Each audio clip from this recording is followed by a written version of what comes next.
Hari Om friends, Namaste.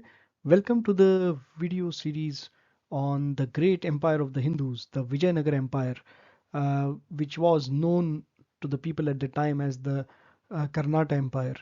This series is an easy introduction and will give you a very high level view.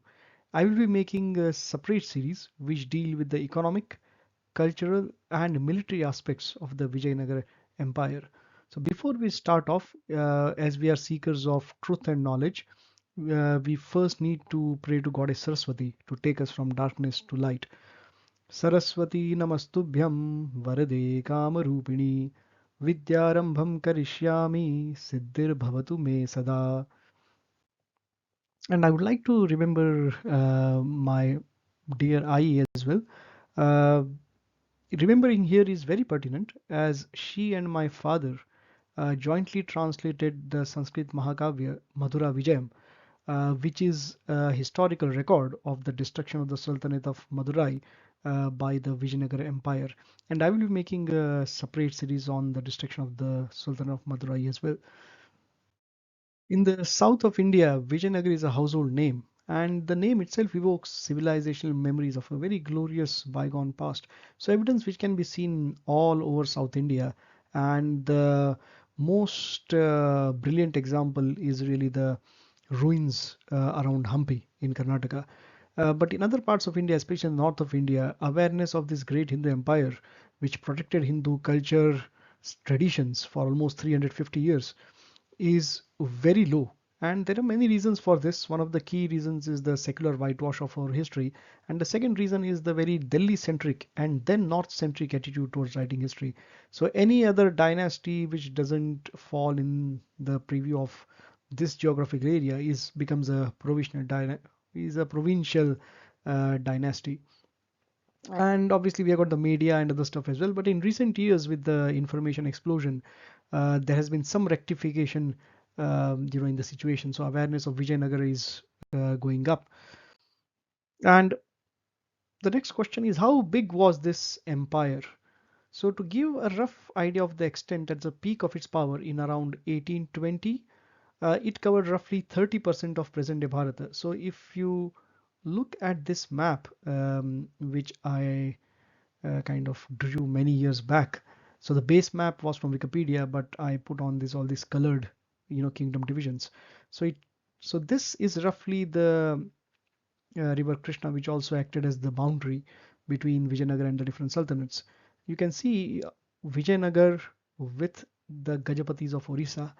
So almost around 40% of India was under completely Hindu rule, consolidated Hindu rule. And Sri Lanka and Calicut both were tributaries to the Vijayanagara Empire. So just to avoid confusion, let me make it clear that Vijayanagar was the name of the capital city, which is present-day Hampi in Karnataka. The empire at that point of time was actually known by its inhabitants and rulers as the Karnata Empire. The Muslims called it Bisnagar, and the Portuguese called it Bijnagar. So Abdul Razak was the ambassador of Persia to Vijayanagar. Uh, I believe it was in sometime in the 15th century, and he was an eyewitness to the opulence and the magnificence of the city. So he has written that the city of Bijanagar, which is Vijayanagar, is such that the pupil of the eye has never seen a place like it, and the ear of intelligence has never been informed that there existed anything to equal it in the world. So there was nothing like it in the world, and this was that magnificent a city, and you can still see that in the remains. So this is a photograph of one of the surviving temples in the Hampi complex.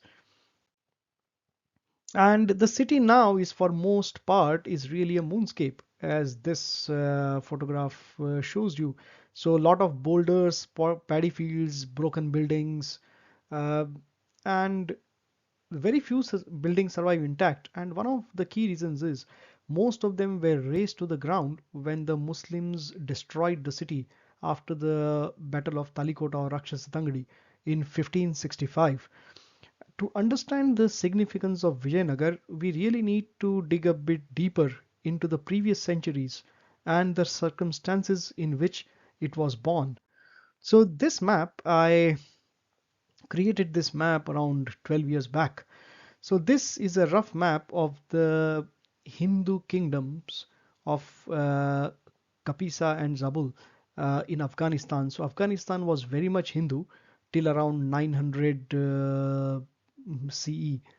And the eclipse of Hindu civilization really started with the fall of the last Hindu king of Afghanistan, Jaipal Shahi, in 1001. And for 20 years, his descendants, till I think the last one was Trilochanapala or Bhimapala, they continued the fight. So they had lost Afghanistan. They literally came up to the borders of Kashmir. So this is the northwest frontier province area.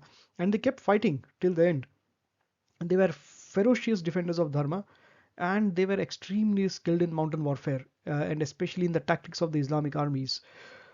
So once we exited from Gandhara, once Afghanistan was lost, and the darkest moment really came from that point on till when Alauddin Khilji and his hordes, and after that Muhammad Tughlaq penetrated right up to Rameshwaram. So we are kind of seasoned to think that Samrat Prithviraj's demise was the beginning of Muslim occupation of India, but that's because we are looking at the Indian map as it presently is, with Punjab being the border, but Afghanistan was very much a part of India. So this photograph is from a place called Amb in the Khyber Pakhtunkhwa region in present-day Pakistan, so very close to the border with Afghanistan. And this was part of the domains of the Shahi rulers towards the end of their reign, before they lost to Muhammad of Ghazni. And you can see the state of the temples there completely in ruins. So to understand what we lost, not only in terms of territory, but also in terms of the great kings, the skill and the manpower, we need to read a verse by Kalhana, a 12th century Sanskrit scholar and historian from Kashmir. He has written a very famous work called Rajatarangiri, which is the history of the kings of Kashmir. But he has also mentioned about the Shahi kings of Afghanistan. So he writes this: Sashahi desha samatyah sabhubhrut saparichhadah kimabhut kimu vanabhut iti sancintyate dhuna, which means that empire of the Shahis, with those ministers, the king and his followers, whether it ever existed or not is what people now wonder. So he was writing in around 1150, 1148 CE, which was roughly 150 years after the last of the Shahi kings had disappeared. And this is also attested by another Arab scholar, not Arab scholar, rather Turkish scholar called Al-Biruni, who was an eyewitness to these events. So he wrote in the 1040 that the Hindu Shahi dynasty is now extinct, and of the whole house there is no longer the slightest remnant in existence. We must say that in all their grandeur, they never slackened in the ardent desire of doing that which is good and right, that they were men of noble sentiment and bearing. So this was the nature of our loss, and the heart is filled with a feeling of sadness whenever we hear this. So that's all for this video, friends.